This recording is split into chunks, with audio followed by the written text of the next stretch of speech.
ও বান্দা, আমি তো রব্বুল আলামিন, কেন ভুলে গেছিস আমাকে? মা গাররাকা বিরাব্বিকাল কারীম, মা গাররাকা বিরাব্বিকাল কারীম। যারা 2 মিনিট ভালোবাসে তাদের জন্য তুই কলিজা কাইটা দেস, আর আমি যে 24 ঘন্টা তোরে ভালোবাসি, যত্ন নিই, আমার কথা কি তোর একবারও মনে পড়ে না রে বান্দা? একবারও কি মনে পড়ে না? এই তুই ভুলে যাবি ব্যস্ততার ভিতরে, সেজন্য আমি সিস্টেম করে দিয়েছি অন্তত 5 ওয়াক্তে 5 বার মুয়াজ্জিনে যেন আজান দেয়। এই আজান শুনে যেন আমার কথাটা তুই একবার মনে হয়। সেই মুয়াজ্জিনে যদি ডাইরেক্ট হাইয়া আলাস সালাহ বলতো, তোর মনে হয়তো কোনো ঘাবড়াহট আসতো না, আকর্ষণ লাগতো না, তুই ভুলে যেতে পারোস আমার নাম। তুই যেন জাহান্নামে না যাস, সেজন্য আমি আল্লাহু আকবার দিয়ে আজান শুরু করেছি, যেন তুই বুঝতে পারোস মুয়াজ্জিন আমার পক্ষ থেকে তোকে ডাকতেছে। সুবহানাল্লাহ। ও বান্দা, মা গাররাকা বিরাব্বিকাল কারীম, আমি কি তোকে সকালে নাস্তার ব্যবস্থা করে দিই নেই? তোর বউয়ে, তোর মা, তোর বোনে হয়তো রান্না করেছে, রেডি করেছে, কিন্তু নাস্তার রিজিকটা তো আমি দিয়েছি। পাউরিটার রিজিক হওয়া তো আমি দিয়েছি, পানিটা তো আমি দিয়েছি, খাবার নিয়ামত তো আমি দিয়েছি, পাকস্থলী তো আমি দিয়েছি, হজম শক্তি তো আমি করিয়েছি। বান্দা সুবহানাল্লাহ। ও বান্দা, তুই যে দুপুর বেলা ঘরে আসবি কিংবা বাহিরে তুই খাবারটা খাবি, সেই খাবারটাকে, ভাতটাকে আজকে যেটা তুই রান্না করে দুপুর বেলা খেয়েছিস, খাবি, ওই খাবারটা তোকে খাওয়ানোর জন্য 6 মাস আগে, 7 মাস আগে আমি অমুক জায়গায় কৃষককে মাঠে নামিয়ে দিয়েছি, দান হিসেবে ওটা তুলেছি। ও বান্দা, আমি কি তোর যত্ন নিই না? তুই সবাইরে মনে রাখলি, শুধু আমাকেই ভুলে যাচ্ছিস, আমাকে ভুলে যাচ্ছিস, আমাকে ভুলে যাচ্ছিস। বান্দা, আমি কি তোকে সর্বোচ্চ ভালোবাসি নাই? আমি কি বলি নাই আলহামদুলিল্লাহ রাব্বিল আলামিন? আমি কি বলি নাই আর রহমানির রহিম? আমি কি বলি নাই লা তাকনাতু মির রাহমাতিল্লাহ? বান্দারে, মনে রাখবি, ইচ্ছাই হোক অনিচ্ছাই হোক, একদিন আমার কাছে তোর আসতেই হবে, আসতেই হবে। কুল্লু নাফসিন যায়িকাতুল মউতের মাধ্যমে আমার কাছে আসতে হবে। কিন্তু আমি চাই ওই আসার দিনের আসার আগে তুই স্বইচ্ছায় সজ্ঞানে সবকিছু সারেন্ডার করে আমি রবের দরবারে ঝুঁকে যা। একবার বল তওবা কর, একবার একবার একবার একবার তওবা কর। পৃথিবীর গুনাহ এমন কেউ নেই মাফ করতে পারে, কিন্তু আমি আল্লাহ চাইলে সেই গুনাহ মাফ করে দিতে পারি। চিৎকার করে রবকে বলে, মাওলা ভুল করেছি, ভুল করেছি, ভুল করেছি, একটা সুযোগ দাও। আবার দুনিয়ায় যাব মাওলা, হাজার ব্যবসা থাকুক আমি নামাজ ছাড়বো না, হাজার চাকরি থাকুক আমি নামাজ ছাড়বো না। মাওলা একটা সুযোগ দাও, একটা সুযোগ দাও, একটা সুযোগ দাও। মাটির নিচে যারা আছে তারা বলছে, আর মাটির উপর যারা আছে তারা বলছে, ভাই নামাজ তো পড়তে আই। একজনে বলে যে কিভাবে আসবো, আমার প্যান্ট তো ঠিক নাই, আমার প্যান্টও ঠিক নাই, আমার শরীর তো পাক নাই, আমার কাপড় তো পাক নাই। আরেকজনে বলে, আমি যদি নামাজে যাই দোকানটা এখন বন্ধ করে লসের টাকাটা কি তোর বাপে আমাকে আইনা দিবে? আরেকজনে বলে যে আমি যদি এখন নামাজের মধ্যে চলে যাই চাকরির তো 12টা বেজে যাবে। মাটির নিচে ওয়ালারা বলে যে সুযোগ দাও, একটা সিজদা দিব। আর মাটির উপরে যারা আছে তারা হাজার বার মুয়াজ্জিন ডাক দেয়, হাইয়া আলাস সালাহ, হাইয়া আলাল ফালাহ। কোনো খবর? লাইটের পরিবর্তন হয়, মাইকের পরিবর্তন হয়, স্পিকারের পরিবর্তন হয়, মোবাইলের পরিবর্তন হয়। এক সময় নোকিয়া রাজত্ব ছিল, তারপরে শেষে স্যামসাং এর রাজত্ব। স্যামসাংও এখন যাওয়ার পথে, এখন আইফোনের রাজত্ব। সামনে কি হয় সেটা আমরা জানি না, হয়তো আইফোন এক সময় থাকবে না। প্রত্যেক কিছুর পরিবর্তন, প্রত্যেক কিছু পরিবর্তন। আওয়াজটা সুবহানাল্লাহর আওয়াজ জোরে জোরে দিতে হবে। 100 বছর আগে কোরআন ছিল, 200 বছর আগে কোরআন ছিল, 300 বছর আগে কোরআন ছিল, 500 বছর আগে কোরআন ছিল, 1200 বছর আগে ইয়াসিন ওয়াল কুরআনিল হাকিম কোরআন ছিল, 1400 বছর আগেও কোরআন ছিল। 2023 সালে কোরআন আছে, 25 সালে থাকবে, 26 সালে থাকবে, 30 সালে থাকবে, 40 সালে থাকবে, 50 সালে থাকবে, 80 সালে থাকবে, 90 সালে থাকবে, 3000 এ থাকবে। পৃথিবী থাকলে 3100 বছরও থাকবে। আমি থাকবো না, আপনি থাকবেন না, দাদা থাকবে না, নানা থাকবে না, এই থাকবে না, সেই থাকবে না, কোরআন থাকবে। একজন পণ্যওয়ালা বলবে আলহামদুলিল্লাহি রাব্বিল আলামিন আর রহমানির রহিম মালিকি ইয়াউমিদ্দিন ইয়াকা নাবুদু ওয়া ইয়াকা নাস্তাইন। আরেকজনে বলবে ইয়াসিন ওয়াল কুরআনিল হাকিম। একজনে বলবে কুল হুয়াল্লাহু আহাদ। একজনে বলবে কুল আউযু বিরাব্বিন নাস মালিকিন নাস ইলাহিন নাস মিন শারিল ওয়াসওয়াসিল খান্নাস। আরেকজনে বলবে কুল আউযু বিরাব্বিল ফালাক মিন শারি মা হালাক। আরেকজনে বলবে আলাম তারা কাইফা ওয়া রাব্বুকা বিআসহাবিল ফিল। এই কোরআন থাকবে। এবার জগৎ জিজ্ঞেস করে, ছিল না তখন? তখনও ছিলি, এখনো আছস, তোর ভিতর আছে কি? কোরআন উত্তর দেয়, সর্বকালে চাহিদা মিটানোর সমস্ত কোয়ালিটি রব্বে কারীম আমি কোরআনের ভিতর দান করে পাঠিয়ে দিয়েছি। আল্লাহ পাক বলে, বান্দা তুই মনে করস তুই খাওয়াস, না না, তোরে দিয়ে আমি আল্লাহ খাওয়াচ্ছি। বলেন সুবহানাল্লাহ। এ কথায় স্বামীকে ভুল বুঝবেন না, ও আমার ভাইয়া, কারো কথায় বউকে ভুল বুঝবেন না। কারণ যে বলনেওয়ালা পাঁচ লাগায়ে চলে যাবে, ডিভোর্স আপনাদের হবে, বাচ্চারা এতিম হয়ে যাবে, আপনারা আলাদা হয়ে যাবেন, ওই ব্যক্তির কোনো লস হবে না। কথা বলেন ঠিক কিনা? তাহলে যত জামিলা 3 নম্বর মানুষে লাগায়, সবাইকে সাবধান করছি, বন্ধুর ভিতরে তৃতীয় ব্যক্তি আসতে দিবেন না, ভাই ভাইয়ের ভিতর তৃতীয় ব্যক্তি আসতে দিবেন না, স্বামী স্ত্রীর ভিতর তৃতীয় ব্যক্তি আসতে দিবেন না। বান্দাটা যদি রবের হয় সে কারোর জন্য রাস্তা বন্ধ করতে পারে না, পানি বন্ধ করতে পারে না, কথা বন্ধ করতে পারে না, সংসার বন্ধ করতে পারে না, জীবন অতিষ্ঠ করতে পারে না। বান্দাটা যদি রবের হয় সে কখনো চোর হতে পারে না। বান্দাটা যদি রবের হয় সে কখনো মা বাবার গায়ে হাত তুলতে পারে না। বান্দাটা যদি রবের হয় এক সপ্তাহের জন্য টাকা ধার নিয়ে 2 বছর না দিয়ে ঘুরাচ্ছে থাকতে পারে না। বান্দাটা যদি রবের হয় বিশা দিবে বলে টাকা নিয়ে সে টাকা মাইর করে দিয়ে তার জায়গা জমিন দখল করার সেই পাইতারা করতে পারে না। বান্দাটা যদি রবের হয় সে কথা দিয়ে কাউকে আঘাত দিতে পারে না। বান্দাটা যদি রবের হয় সে কখনো হাত দিয়ে কাউকে আঘাত দিতে পারে না। মান সালিমাল মুসলিমুনা মিন লিসানিহি ওয়া ইয়াদিহি। বান্দাটা যদি রবের হয় সে কারো উপর জুলুম করতে পারে না। বান্দাটা যদি রবের হয় সে বড় ভাইয়ের সাথে বেয়াদবি করতে পারে না। বান্দাটা যদি রবের হয় সে ছোট ভাইয়ের সম্পদ মেরে খেতে পারে না। বান্দাটা যদি রবের হয় সে বোনের সম্পদ কখনো মেরে খেতে পারে না। বান্দাটা যদি রবের হয় সে কারো জন্য রাস্তা বন্ধ করতে পারে না, পানি বন্ধ করতে পারে না, কথা বন্ধ করতে পারে না, সংসার বন্ধ করতে পারে না, জীবন অতিষ্ঠ করতে পারে না, অন্যায়ভাবে মামলা দিতে পারে না। কথা বলেন ঠিক কি না? এবার বলেন এই রকম বদগুণ থাকলে সে কখনো পরিপূর্ণ পারফেক্ট মোকাম্মেল বান্দা হতে পারে? এবার আমাদের ভিতরে বাটপারি আছে না নাই? জোরে বলেন আছে না নাই? মিথ্যা আছে না নাই? সকলখড়ি আছে না নাই? সাত দোকানে বদনামি আছে না নাই?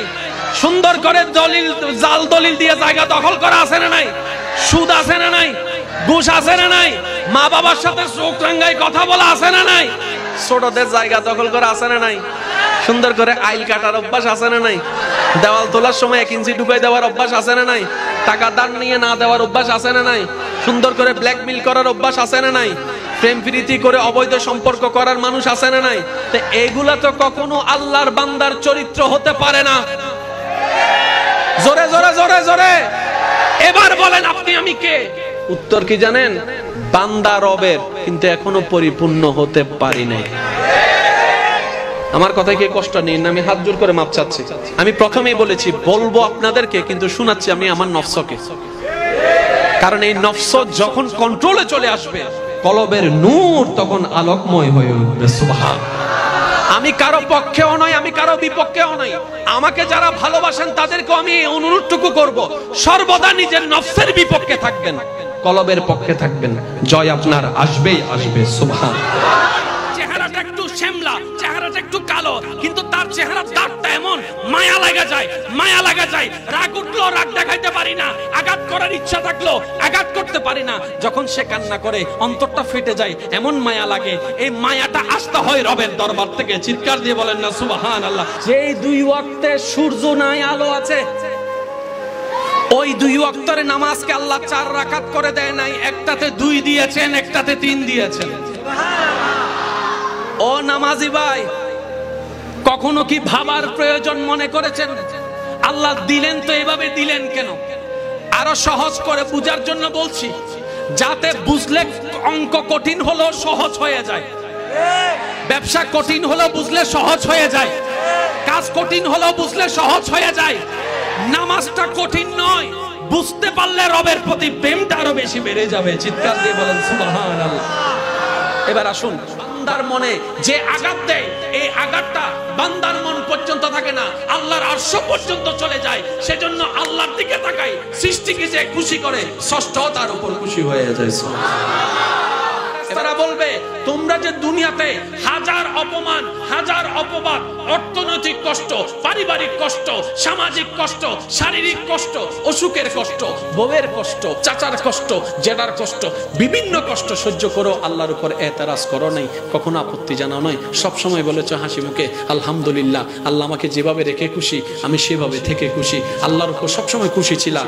আজকে আল্লাহ খুশি হয়ে আমাদের মতো ফেরেশতাদেরকে দিয়ে তোমাদেরকে ওয়েলকাম জানাচ্ছে, সালামুন আলাইকুম, তোমাদের উপর সালাম, তোমাদের উপর সালাম, তোমাদের উপর সালাম। ফেরেশতারাই তাদেরকে স্বাগতম জানাবে। সুবহানাল্লাহ। আপনি আমাকে ঘৃণা করেন একটা বলে ফেললেন, বিষয়টা এমন নয়। ইমাম হোসেন এজিদকে ঘৃণা করে নাই, এজিদের কাজকে ঘৃণা করেছে। আমরা অনেক সময় মনে করি কি ইমাম হোসেন এজিদকে ঘৃণা করেছেন। আরে ওনারা তো ঘৃণা শিখাতে আসে নাই, ওনারা তো ভালোবাসা শিখাতে এসেছেন। ওনাদের ঘর থেকে তো ভালোবাসা কাকে বলে সেটা শেখানো হয়েছে, মায়া কাকে বলে সেটা শেখানো হয়েছে। আম্মাজান আয়েশা ঘরের মধ্যে অবস্থান করছেন, ঘরে খাবার নাই, মাত্র একটা খেজুর আছে। বাহির থেকে দরজার মধ্যে নখ হলো, নখ হওয়ার পরে উনি বাহির থেকে আওয়াজ শুনলেন, ও রসুলের বিবি উম্মাহাতুল মুমিনিন, ক্ষুধা লাগছে, একটু খাবার দেন। আম্মাজান আয়েশা একটা খেজুর ছিল, সেটাই দান করে দিয়েছেন। জগৎ জিজ্ঞেস করছে আপনি খাবেন কি? রব দেখবে। ওই ঘর, ওই পরিবার।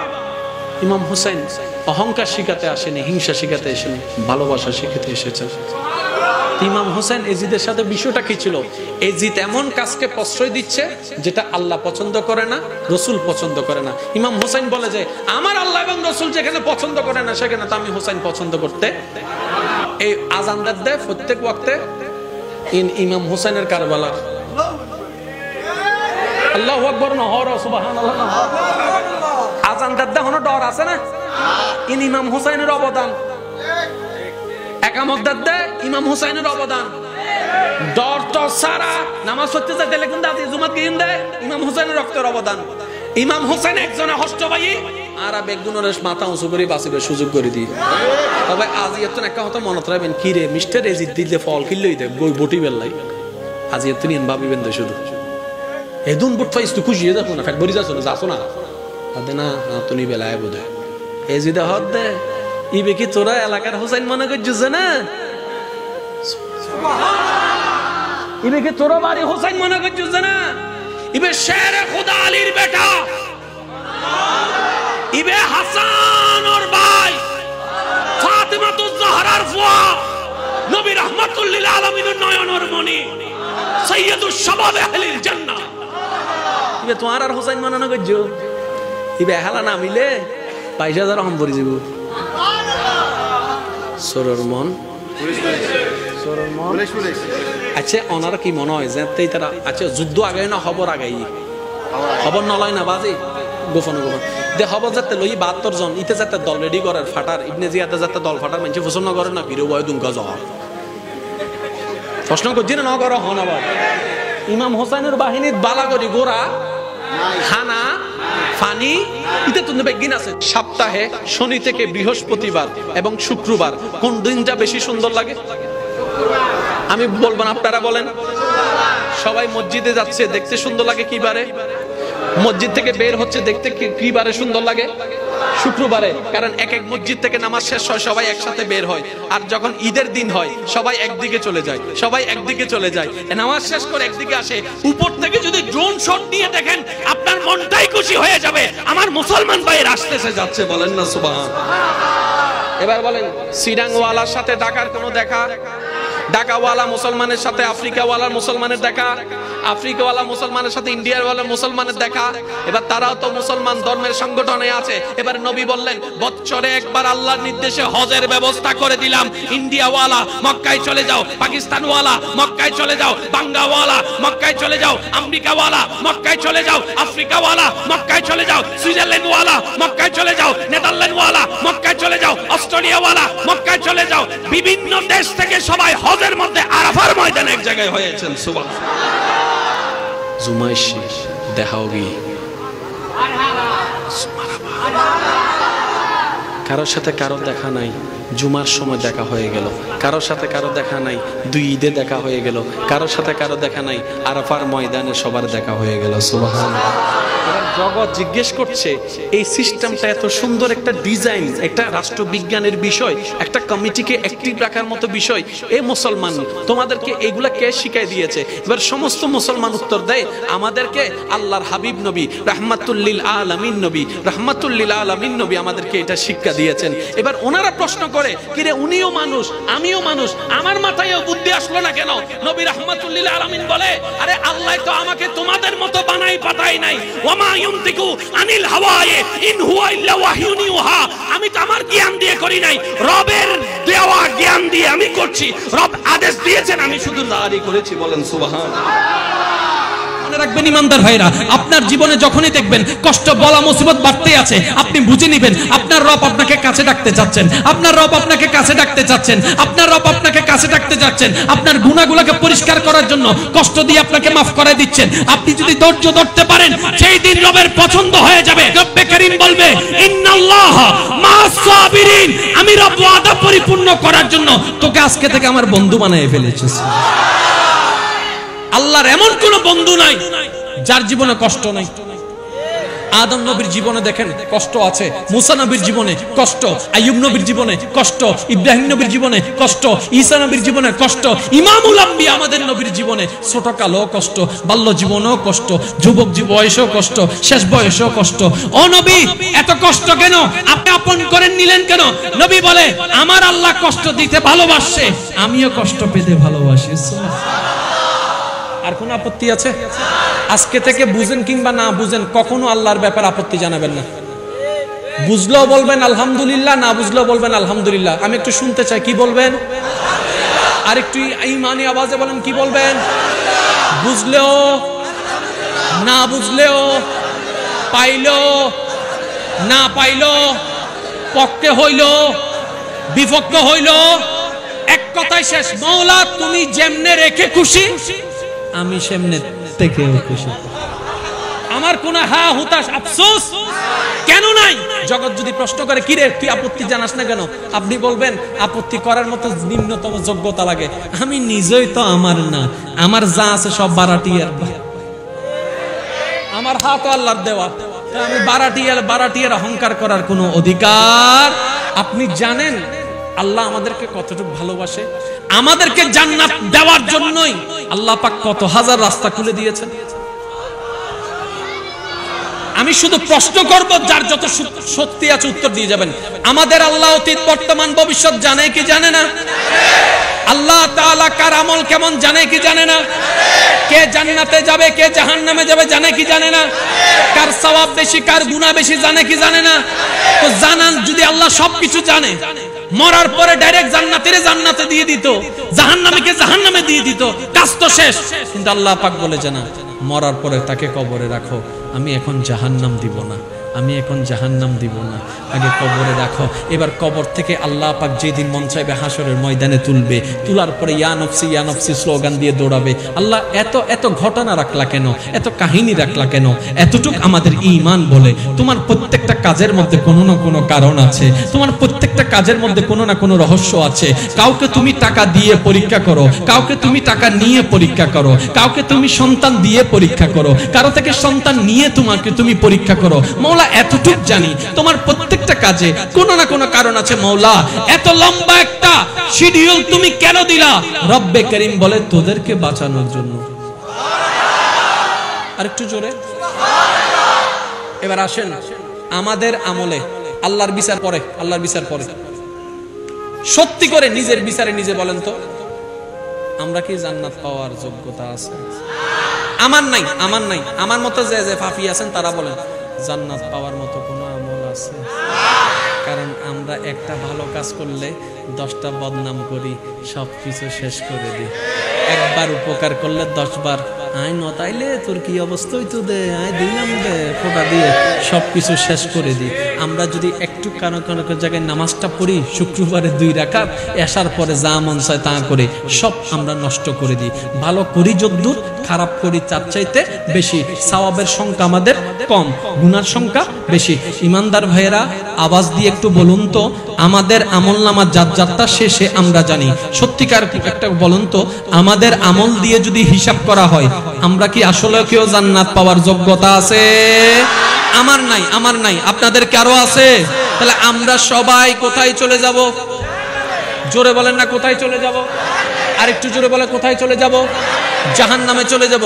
রব বলে যে না না না না, আমার বান্দা জাহান্নামে যাক, আমি সেটা চাই না। তো মওলা তুমি কি চাও? রব্বে কারীম বলে আমি আসমানকে বানিয়েছি আদেশ দিয়ে, গভীর মনোযোগ, আমি আসমানকে বানিয়েছি কুটি ছাড়া আদেশ দিয়ে, জমিনকে বানিয়েছি পানির উপরে আদেশ দিয়ে, পানিকে বানিয়েছি আদেশ দিয়ে, জিব্রাইলকে বানিয়েছি আদেশ দিয়ে, মিকাইলকে বানিয়েছি আদেশ দিয়ে, আজরাইলকে বানিয়েছি আদেশ দিয়ে, আজরাইলকে বানিয়েছি আদেশ দিয়ে, আরশকে বানিয়েছি। সুবহানাল্লাহ জোরে বলতে হবে। আরশকে বানিয়েছি আদেশ দিয়ে, জান্নাতকে বানিয়েছি আদেশ দিয়ে, জাহান্নামকে বানিয়েছি আদেশ দিয়ে, কিন্তু যখন মানবের বেলায় আসলো আমি আল্লাহ আদেশ দিয়ে বানাই নাই, নিজের কুদরতি হাতের মহব্বত দিয়ে বানিয়েছি। আমি চাই নাই মানুষ জাহান্নামে যাক। এবার আমলে বলে যে জাহান্নাম, আল্লাহর চাওয়া জান্নাত। লাগছে না ফেস? লাগছে না ফেস? জোরে বলেন লাগছে না ফেস? এবার জান্নাত জাহান্নামের ফয়সালা হবে কোথায়? হাসরে। যদি হাসরটা না হয় আর বেগুন শেষ। আমাদেরকে বাঁচানোর জন্য হাসরের ব্যবস্থা করে দিলেন তিনি কে? এবার আমরা সবাই হাসর উপস্থিত হয়েছি।